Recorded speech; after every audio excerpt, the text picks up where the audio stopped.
Back to Sunrise City. Well, yes, we're starting off on that note. And we're joined by Sam Ohuabunwa, who himself was a presidential aspirant for the People's Democratic Party. He joins us virtually from Houston. Good morning, and thank you for joining us today.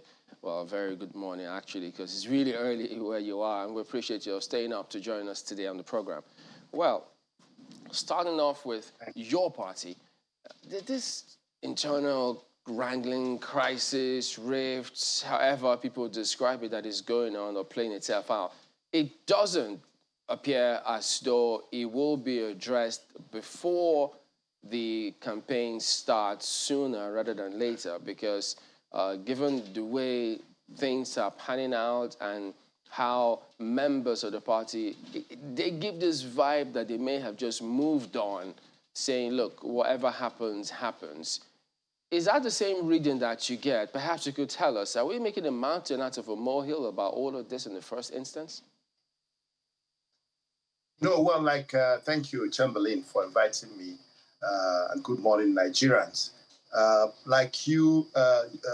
Somebody said, I think it's the chairman of the party in the the footage you showed, Nigerians are interested in what is going on in a major party like PDP, because they know that the presidential candidate, the next president of Nigeria, is going to come out from PDP or any of the other parties, and PDP stands a good chance. There's an interest. They're not just waiting for us to come with the answer. They want to be involved even in designing the answer to the question. But the truth is that the party has internal issues which have basis for those issues to arise, because a political party is a conglomeration of people who hopefully subscribe to a common ideology or a common way of looking at national and international issues and how to solve the problems of the country.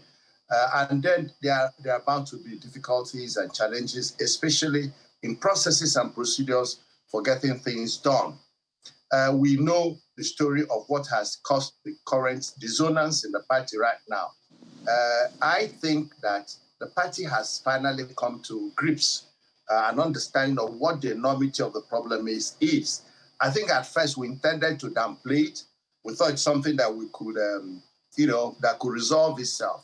But from what you see happening, even from what you showed before the discussion started, the party seems to have woken up to the need not to allow this internal disagreement become a major albatross to its chances to winning the election. Because Nigeria is a disunited country, and Nigerians want some semblance of unity, even within political families, so as to give indication of our ability to manage diversity in the country. I think what I can see, the party leadership has woken up to it. All sorts of efforts are being made. People are traveling all over the country, trying to bring up this conflict resolution capacity I have cried for, that we should have unleashed much earlier than now. But this looks like a party that is learning, and therefore it's able to correct its mistakes and find its way to bring some unity or purpose, because if not, there are going to be more challenges ahead.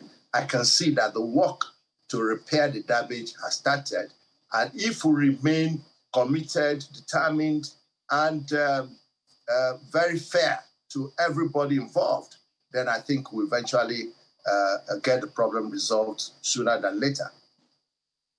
What do you say to those who are of the opinion that, well, the party wants people to believe that they've woken up and they've identified that something needs to be done by having the change in the leadership of the BOT chairmanship? They just thought that was not actually what was being asked.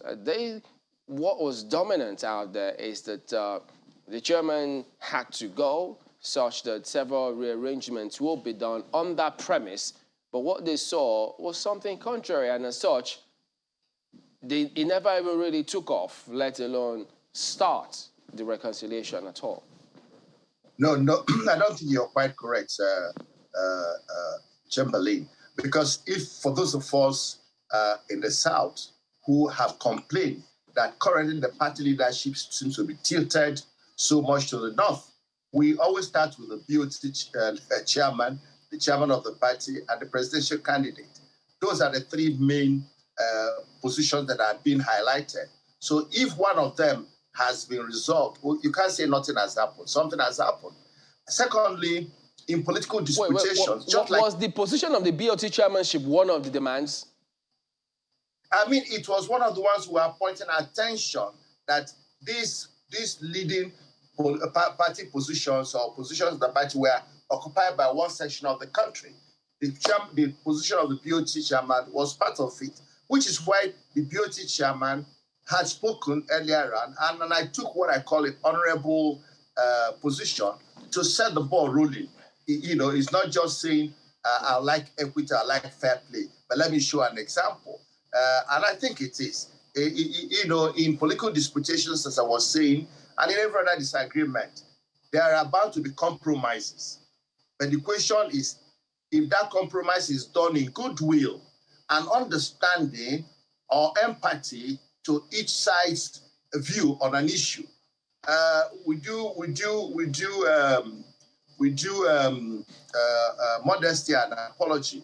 We're not speaking about just legal. It's not just a matter of legal issues. It's a matter of doing what we believe is right and justified to bring peace to your family. Yeah, but if you become what do you then say to, because some time ago we had a member of your party, they were of the opinion that, in fact they said categorically that the Southern Caucus walked out of the caucus meeting of the party, and only yesterday a group of other people were just trying to tell us that the Southern Caucus think that, well, since the party doesn't want to give us what we asked, we don't want to be part of what's happening moving forward, so you might as well go on. And they thought that that may have stalled the announcement of the campaign council of the party.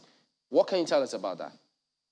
Yeah, as we speak now, and also it's in the news report, you'll have seen the National Working Committee members moving out of the Abuja. They're in states. You can see the appeal made by the chairman of the party to the new BOT acting chairman to do what he can to use his diplomatic talents and skills to try and bring greater unity. There are people who have better understanding of how to unify a divided house or how to resolve conflicts than the others. One thing I think I have seen, and I've been on this station earlier where I wasn't satisfied with the moves that were being made, that were a little bit tardy in confronting these internal wranglings. But seeing what is going on right now, members of NWC are flying around the states, members of BOT are moving around the states. I believe that we have come to a conclusion and understanding that this problem must be resolved, where in order not to continue to distract the party, and that's what I can see going on. There are still pockets of unhappiness. That is the way it will be, and that's why the discussions are going on until the main issues are resolved. If you're asking for sometimes they say shoot at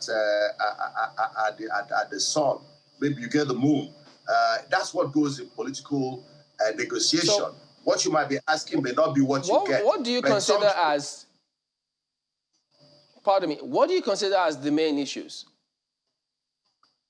I think the main issue today is the imbalance in the political offices within the party. That is one issue. The second issue, the way Governor Wike felt he's been treated in this walk up to this point. There are two issues. One is his own feeling, and being a very important member of the party, effective governor, and a force. I mean, we don't need to debate that. He has issues of what he thought went wrong with the choices of vice presidential candidate and so forth and so on. That is one issue. The second issue is what has happened where it looked as if all the key positions, leadership are in one section of the country, in this case, in the north. So those were the issues that PDP is a national party. It's not a party owned by one person. That's why it's perhaps different from some other parties. There is no proprietor in PDP. So we insist that that party must reflect the national color, diversity, demography, religion, all the divisions, because we understand that Nigeria is a conglomeration, a unity of diverse peoples and diverse nations. And PDP represents that. It's a national party. So if we now find that it wasn't what had appeared, didn't look like that, it was only natural that men of goodwill and men of conscience and who believe in the principle of party should raise issues. And those issues were being raised by the Southern. If I could just pick your brain.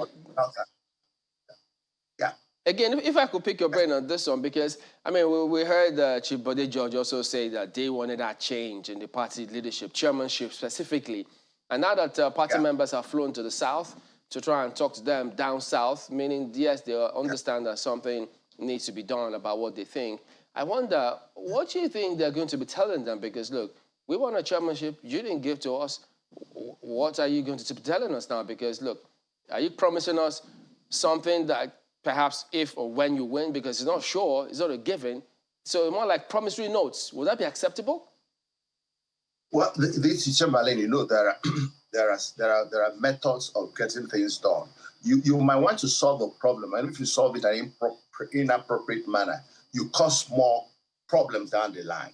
We're just a few months to the election, and even though the demand for the chairman to step down was based essentially by an alleged promise he made, and that's what I said, that I know Chairman Ayu to be a man of honor, and that if he did this, he should honorably resign. I was one of those who said so, if he did, because I have no first-hand information. However, the truth of the matter is that as at today, there are other constitutional issues, there are other limiting issues which could make a precipitate changes, one way or the other, a little bit more, the side effects may be much dangerous or harmful to the party than even what we're saying. So the party, in its wisdom, and to be sincere to you, you saw the number of people in the board of trustees, the number of people in the National Working Committee, the number of people in the National Executive Committee. These are very responsible Nigerians from all parts of the country, north, south, east, west. If in their wisdom they decide that, look, given all that is in place, this is our best approach to this problem, which we got into, by acts of omission or commission, which the party itself started with by failing to zone appropriately as it is expected to zone. If the party had zoned the position of the presidency as it used to do, maybe some of these problems would have arisen. But having arisen, you are mandated by leadership demands to try and manage it the best way. I am believing that knowing what is going on, seeing what is going on around the country right now, the party has woken up to seeing how it can deal with the issue. Position of the chairman is not the only position that can be given to the South. There are many other positions in the party, and these are the things that are being discussed both in the party and if the party forms a government. What is most critical, I believe, to the party, political parties are formed to win elections. What's most important to this party and to other parties is first win the election. Now, when they win the election, the other issue of ensuring balance, equity, justice will naturally follow, especially if we missed it out or the opportunity to do it at the time the party was going into the primaries. And that's what I think, that problem, with wisdom, with tact, with diplomacy, we can resolve it. And when the People are talking to Makinde, talking to Wike, talking to Ohuabunwa, and all the people, Southern PDP governors. I believe they are reasonable people, and I also believe that who are speaking with them are making them understand what limitations there are in offering one position or the other. And at the end of the day, what is most important, win the election and then solve Nigeria's problem, which is to enthrone a new Nigeria that will be a country that everybody will identify with, that everybody will find a place, which is symptomatic of what is going on now. And that's what democracy is all about. Speak your mind, protest. I just find it interesting. Yeah. Mazi, I find it interesting that while your party is trying to solve these issues, you are away in the United States. Is there a reason why you are not also on the ground to try and see how? Because you seem to want to pacify both sides. You see the need from the demands of the southern leaders, and you also see a show of trying to make sure that there is balance. You say that there's something that has been done, and I believe that if you were here, perhaps there would have been room to also, draw both parties together to reason, with wisdom, as you have said. I hate to really, to really poke nose, but I'm just interested as to why you're not exactly here right now. Is it that you've not been given the room, or there are other pressing matters which you just had to attend to? No, well, I've been in Nigeria. I just left about a week ago. So we've been working on this from behind the scenes. And even while I'm here, I'm able to talk to Nigerians through the channels platform. I can speak to any other person through the platform. I am personally concerned that this matter is resolved because PDP is a formidable party, and Nigerians do not want anything that will make it difficult for the change that they're expecting, the real change, the rescue mission, which they are expecting. On which side?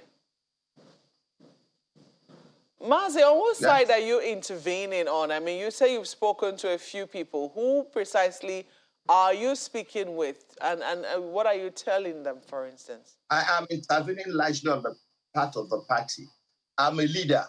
I understand that the success and failure of any group, unit, organization rests on the shoulders of the leadership. It does not matter what anybody else says or does.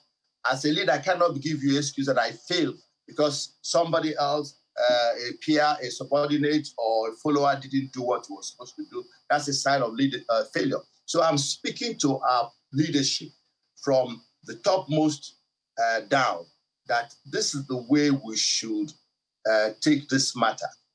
Show empathy, because when a child is crying, there must be a reason. My people say when a child is crying, he's pointing somewhere. If his mother is not there, his father is there. So there is a reason. And if you can empathize with the situation of the Southern governors or Governor Wike, appreciate his circumstances, appreciate what he's talking about. Listen to him. Put yourself in his own shoes. You begin to understand that he is not crying wolf. The truth is that Wike is not crying wolf. He is demanding justice. He's demanding equity. And that is right for him to do. Now, the leadership that understands that certain things were not done, as I said before, I'm sure I have to still go back to it. If things from the beginning were done in the right way, the party is going to do it. There's not that I wouldn't say there won't be any disagreement, but it won't be this way. Wike, why is everybody going to Wike? It shows that he has the moral right. He has the moral height in this matter. There is something that all of us understand that has been done wrongly. And that's why all the emissaries and missions are going to him. However, the moment we show empathy, understanding that we appreciate what you are saying, Governor Wike, and this is what we're doing to repair it, I believe, the problem will be solved. I don't think Wike is impossible to deal with. He has shown that he's a team player when the team is a reasonable team. I mean, all of us can't take things and just close our ears. So it is and I think our party leadership has to do it. Yeah, Mazi, Yes. for me, I'm concerned about the role of your candidate in all of this, particularly with regards to his commitment to being a unifier. That's one of the commitments he has made to Nigeria, that if elected, he would unify the country. But this crisis seems to be a test of his conflict resolution ability, you know, and it seems to be unable to apply himself, you know, over the period of time that this crisis has lasted. Does this speak to what he'll be able or unable to do if elected president, particularly with regards to unifying the country? Well, you have a point here. I mean, it's unreasonable to question that, and I can give it that to you. But what is good is that governing a nation, governing a country is not a one-man business, really. And that's why other people are intervening to assist him. Every one of us has our strengths. We have our weaknesses. We have where we have great skills and others where we may not have great skills. But nobody expects one president or one individual, whatever name you call him, to solve the national problems, all of them. The critical issue is to assemble the competent people with the right skills, talents, and experience, and disposition and vision to work with you. And when you have issues like this, you put on people who have those skills to do which I think is being done right now. There was delay, I admit that, and I stand on that. There was delay in harnessing all the resources the party has. I personally went to the party secretariat to speak to leaders in the party right back in June that we are letting things slip. This is not the way it ought to be done. Of course, some of our leaders were out of the country and so forth and so on. But what is important is that they have now gotten their hands, I believe, from what I can see, the flurry of activities, NEC meeting, PDP, Board of Trustees stepping down, promoting people. People are moving. That is what we ought to have done much earlier. But as I said, a party is like a living organism. We are learning. And that sets us in the right state, because at the end of the day, these are the same skills, like you just pointed, we need to deal with Nigerian problems. And if we learn it from settling this internal crisis now, I think it will serve us well when we confront the Nigerian issue. In the process, where we'll have identified those who have the skills to do this, those who have the skills to do that, and that will be helpful. So even from this effect, some good things will come out of it. Well, I hope Nigerians share your optimism, which is why I'm going to ask the next being that, how do you see this playing out? Because you say that Governor Wike seems to be, you know, on a high moral right, and that's why everyone is going to him. And he's wielding this, you know, strongly, with him being seen in the company of many members of the opposition. If you look back to the commissioning of projects and, you know, how he's been seen with other members of the opposition party, do you foresee, is this suggestive of what is to come in case this crisis is not resolved in record time? You know, the campaigns will start in just a few weeks. One thing that I believe that every one of us is agreed upon, it is that Governor Wike is a very strong PDP member. We are agreed that he is not likely going for him to abandon the party. He is doing the best he can to be sure that his issues and his worries are attended, and he gets assurance that those issues will be dealt with. I believe that Chief His Excellency Nyesom Wike will come along the moment critical people. For me, and that's my reading, it is not as much as what he gets. It's as much as understanding his circumstance. That is, for me, is the empathy that leadership understand why he's crying. The moment you show that you understand why he's crying and show him how that you can assuage it, I believe he will calm down. As for leaving the party, that is unlikely.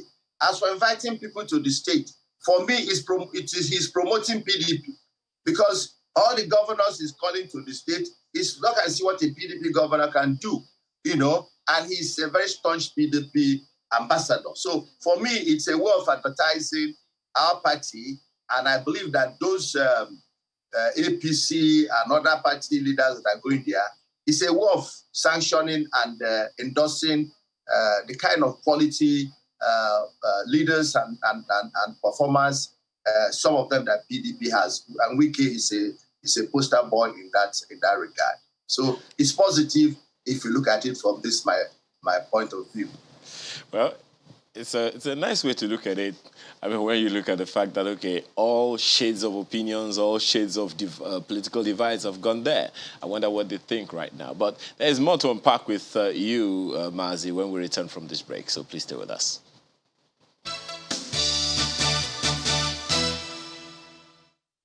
Thanks for staying with us. Mazi, you know, one of the things that's bothered my mind about, you know, all of this politicization and all is the systems that run political parties. If you don't mind, I'd like you to expand beyond the PDP and speak to the political class or political system, how we run it. You know, irrespective of the political party, there are those who always talk about the structures that form the party, not just at the national level, but at the state levels as well. So there is on the one hand the issue of politics, then there is the issue of governance. Look forward to 2023. A good number of people believe by now we should be talking about the issues that matter to the country and not just the internal challenges that each of these political parties have. For instance, the PDP has been in power before for 16 straight years, and during those 16 years, the ASU, for instance, was on strike for about 10 or 12 times, between 10 and 12 times. And so one wonders then how the issues that concern Nigerians will be resolved as easily as it ought to when the political parties themselves are always having internal wranglings among themselves, which will invariably hinder or hamper true governance for which they are employed. Well, first, let me tell you, wranglings are not necessarily bad. Because when you have a group of people who just team and lead and to just fleece people, they share the booty, there's no wrangling. But anytime you see wrangling, know that there are some critical issues that are going to, because you don't bring your dirty linens to wash outside. It must be something cogent. So my point is that wrangling in political parties is not unusual. Secondly, there's wrangling everywhere.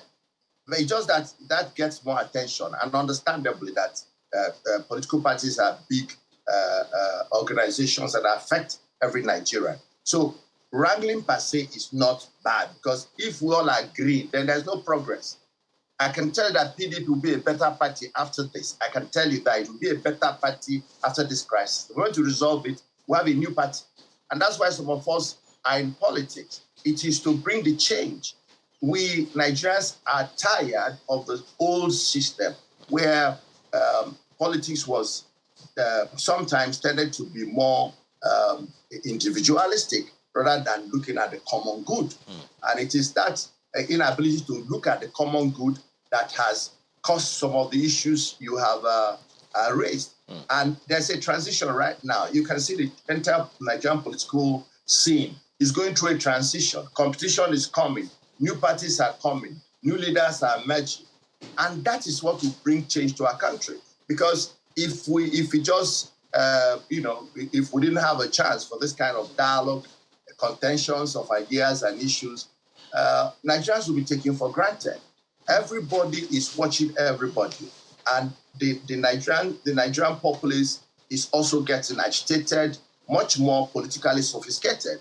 And they are willing to ask questions right now. They are going to ask questions and make more demands on political leadership. So that's why many of us are very, very optimistic that 2023 will be a watershed year for our country. It's going to enthrone not just a leadership, it's going to enthrone a new political system, where there's going to be a higher demand from the populace, a higher demand for good governance from the people, a higher demand for seeing the benefit of political leadership a high demand for accountability, for responsibility, and for showing value for the money we are investing in developmental processes. That is what is evolving, and it makes me happy because when the war, not after the military left, many people couldn't enter politics because they were not aware the military was really going after going up and down for a number of years. And so a few people got there, got themselves entrenched, and some of them became albatross, allowing change in the system. Now, the change is being forced. So that's change that is being forced with greater interest. We're talking about our youths being more actively involved in politics. We're talking about our women. Okay. We're talking about new political. So I believe that is going to change the color of politics. People can't get away with anything anymore. Okay. Well, Mazi, while the issues that you raised are quite valid, there's an angle most of us, most of the time, do not give attention to. For instance, an election of a president into office is an election into at least 500 to 1,000 offices because he selects the ministers, he selects the heads of departments, he selects the heads of agencies, especially the ones that are not statutory. The statutory ones, he has the permission to either, renew their terms or change them altogether. Now, that angle, while we're looking at the selection of just one president, there are so many other people that have to work with him. At least 500 to 1,000 other offices right under him. So in that regard, do you think, what should Nigerians be looking for in a leader? Because you talked about not just a leader, you talked about leadership. So it's a college of people. What are the things that Nigerians should be looking out for in a leader? I'd like you to speak as a nationalist, not just as a party man. For me, what the people of Nigeria are looking for first is a man who understands what leadership is all about. That leadership, political leadership in Nigeria of 23 is sacrifice. He must have a willingness to make the optimum sacrifice for the good of the nation. His own personal concerns and wishes and likes and dislikes should be the least that we should worry about. He should be worried about how do I improve the quality of life of the people. The only reason there is a government is to improve the quality of life of citizens. So the president coming in 2023 must measure the quality of life of Nigerians. And every 6 months, every 1 year, tell us how much he has improved per capita GDP, how he has improved electricity consumption, how he has improved calorie consumption, food consumptions, quality of our education, quality of our infrastructure, and overall well-being of the average Nigerian, his safety of life. So that's the leader that will be thinking of the people. 2, that leader must also be a competent person who has shown competence from his track record. Previous work he's done in the public sector, in the private sector, in the NGO sector. Where has he led? Who did he lead? What did he lead successfully? We must see that competence. We must see his capacity for hard work. We must also, importantly, see his character. Character is critical, that he's a man who knows first how to select good people. Because just like you have said, and that is the truth of the matter, that government or governance is not a one-man show. Nigerians seem to think that way. It is not. The presidential system, yes, gives one man a lot of power, but that power is subordinate to what he's able to do by the caliber of people he recruits to work with him. His job is to cast the vision, sell the vision, motivate the followers, and give them the resources to implement the vision. And then he becomes a cheerleader and monitoring and measuring every month, every quarter, how we are getting to the point. This leader must be visionary, because part of our problem today is that we have no vision. You can't tell me what Nigeria intends to achieve in 5 years or 10 years. These are the kind of things the new leader must be. At this point, I just need to ask you, looking at the expectation from Nigerians across board, all class of Nigerians actually, because almost everyone you talk to, even those who are outside the country, they want to see this country work. They talk about the immense potential that this country has, how this country can achieve so much if someone steers this country in what they say is on the right path. Now, we're going into another election cycle. We'll elect someone to lead for the next 4 years and possibly another 4 years, the next 8 years maximum for a term. So whoever wins these elections as the president, for instance, do you actually think that given the way the country is structured, the governance structure, the current situation of the country, can that individual even meet half of the expectations of Nigerians? Will our lives be a lot better in any way whatsoever? Yeah, I think one major thing that has lacked in our leadership, and which I would press on my party if I have the opportunity to do, is to get Nigerians more involved in determining what happens to them. Our leadership all these years seem to be far from the people. They are governing the people from alien positions. Today, our security problems, for example, the issues of division in the country are issues that can be resolved much easily if we can have the humility to get the people together to discuss their problems. In most of the issues we are dealing with today, banditry, terrorism, whatever, stealing of oil, these are issues that come from the community. Why can't we sit down with the community one-on-one or in groups and understand their issues and make them give us what they want us to do for them? So that is what will help. Casting visions and saying you do 1 million things, they may not be what really the people are looking for. They have what is aching them, and if you do not know what is aching them, you may never be able to satisfy them. So ability to satisfy the people will depend on an agreement. There must be a congruence between what they want and what you want to give them. And both of you, the led and the leader, will agree on milestones. That's the way we can make some impact. Otherwise, it will be a crisis of met expectations. We'll see. We'll see what happens at the end of the day, how Nigerians respond when the die becomes cast, when they need to go out there and cast their ballot. But we do have to thank you very much indeed for staying up really early and talking to us today, Mr. Sam Ohuabunwa, the presidential aspirant for the People's Democratic Party. Thank you so much. God bless you. We will be back in a moment. Stay with us.